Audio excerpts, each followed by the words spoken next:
may bago kang movie, Ina Raimundo, na may December affair. Hindi niyo pa rin na-shoot yung love scene, sabi niya. O, ready ka na ba doon, Will? Opo, parang nag-shoot. Sorry. Looking forward ka ba, Will? Hindi po, kasi nag-shoot na kami ng 2 months ago, nung una namin eksena. 2 months ago na nag-start kayo mag-shoot. Tapos na-stop lang din po kasi may mga prior na commitment din. Pero hindi pa nakunan yung intimate scene. Kaya ngayon, na-ready ko na po yung sarili ko. Wow. Paano mo ni-ready ang sarili mo? Paano mo na-ready? Well, syempre po, Practice ka ba? hindi naman po nag-practice. Pero syempre, nanood din po ako ng mga type ng movie na gano'n. Tapos, parang niready ko lang talaga yung sarili ko. Yung nag-gym ka? Nag-ano ka? Ngayon po, nagpapalaman ako. Tapos, nag-basketball na bubuhan.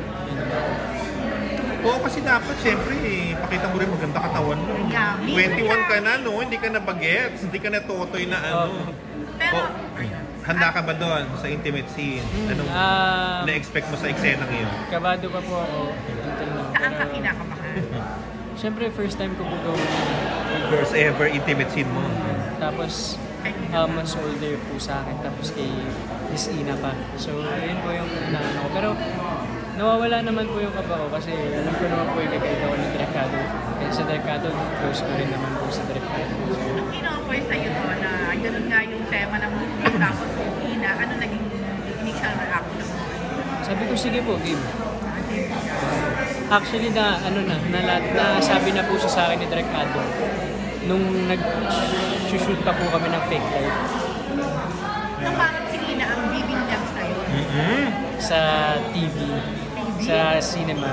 Sa sinihan. Sa Big screen at sa love scene. Ano ba yun? Pero kilala mo ba si Ina from kung ano siya way back? Oo. Alam mo bang ano siya? It girl siya nung panahon niya? Nakikita, marami din po kasi nagpo-post sa Facebook.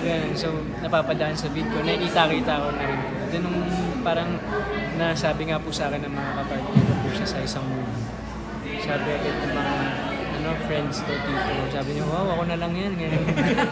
I'm sure. Ikaw ba nakita mo pa yung pagka-hot ni Ina? Di ba may sexy pa rin? Pinakita po sa akin ni mami ko. Hindi, yung ngayon. Ngayon? Oo po.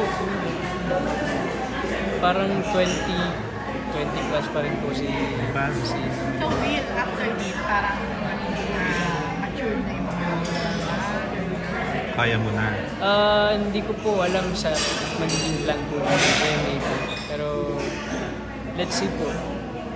Parang ayoko po na po kasi pangunahan kung ano yung ibibigay po niya. Feeling mo hindi naman kayo mukhang mag-ina ni Ina? So far, Ina. bata ka pangaraw sa pangalan. Correct. So far, sa mga na-take naman po namin, hindi naman. Anong title na? X and Y. X and Y.